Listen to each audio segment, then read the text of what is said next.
आता तुम्ही म्हणजे एक खूप बऱ्यापैकी हे होतं की असं लोकांचं म्हणणं आहे की आम्ही वेस्टर्नाइज्ड आहोत.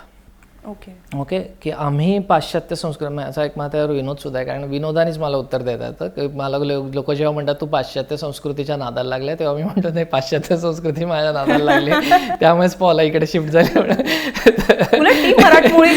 ना, तेच ना. तर ते लोक एक भयानक ट्रोलिंग आहे. ते लोकांना असं वाटतं की ती कॅनडावरनं येते आणि आपली संस्कृती भ्रष्ट करते.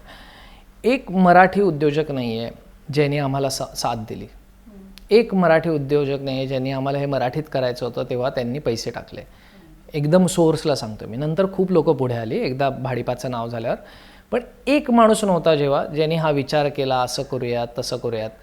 एक व्यक्तीसारखा एक देश सोडून इथे येते, आपल्या भाषेसाठी काहीतरी करते, आपली भाषा शिकते, तेव्हा ते आमच्यासाठी शॉकिंग आहे. अनुषा तमिळ आहे. आम्ही एका एपिसोडमध्ये मी, अनुषा आणि पॉलानी आम्ही एक फूड क्रॉलचा एपिसोड केला होता आणि त्याच्यात तिच्या नावाने शिव्या होत्या की हिला कशाला घेतलंय, तिला धड मराठी बोलता येत नाही, ह्या लुंगीवाल्यांनीच हे सगळं खराब केलंय आणि असं तसं. एकीकडे तिला ट्रोल केलं, पॉलाला ट्रोल केलं. आणि मला असं आलं की कोण सांगा मराठीत तयार होतं, जे कोणी ज्याला आपण मराठी संस्कृती रक्षक म्हणतो, त्यांच्यापैकी कोण तयार होतं मराठीसाठी हे पाऊल उचलायला.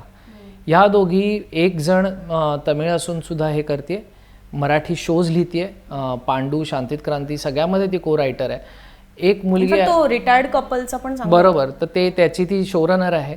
हे विचार करणं, हे मराठी संस्कृतीला जाणून घेणं आणि त्याच्यावर काहीतरी मांडणं. आणि दुसरीकडे पॉला सारखी मुलगी, फक्त आमचे कपडे असले असल्याने किंवा आम्ही काय वाईन पित असलो किंवा काही करत असलो तर ह्याचा अर्थ आम्ही हे ग्लोबलाइज्ड जग आहे, हे अख्खं जग आता एक झालं आहे.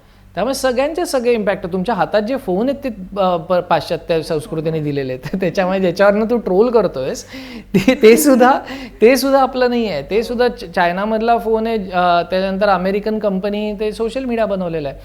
तर त्यामुळे when they go after that, तर तेव्हा माझा भयंकर असं हे होतं की अरे बापरे. आणि मग पॉला म्हणते की तू सोड, आपण काम करूयात. तर मला त्याच्याबद्दल खूप वाईट वाटतं की ह्या दोघींवर जेव्हा अटॅक होतो मराठी नसल्याचं किंवा मराठी चुकल्याचं किंवा ही अशी का बोलतीये, तेव्हा इट्स शॉकिंग.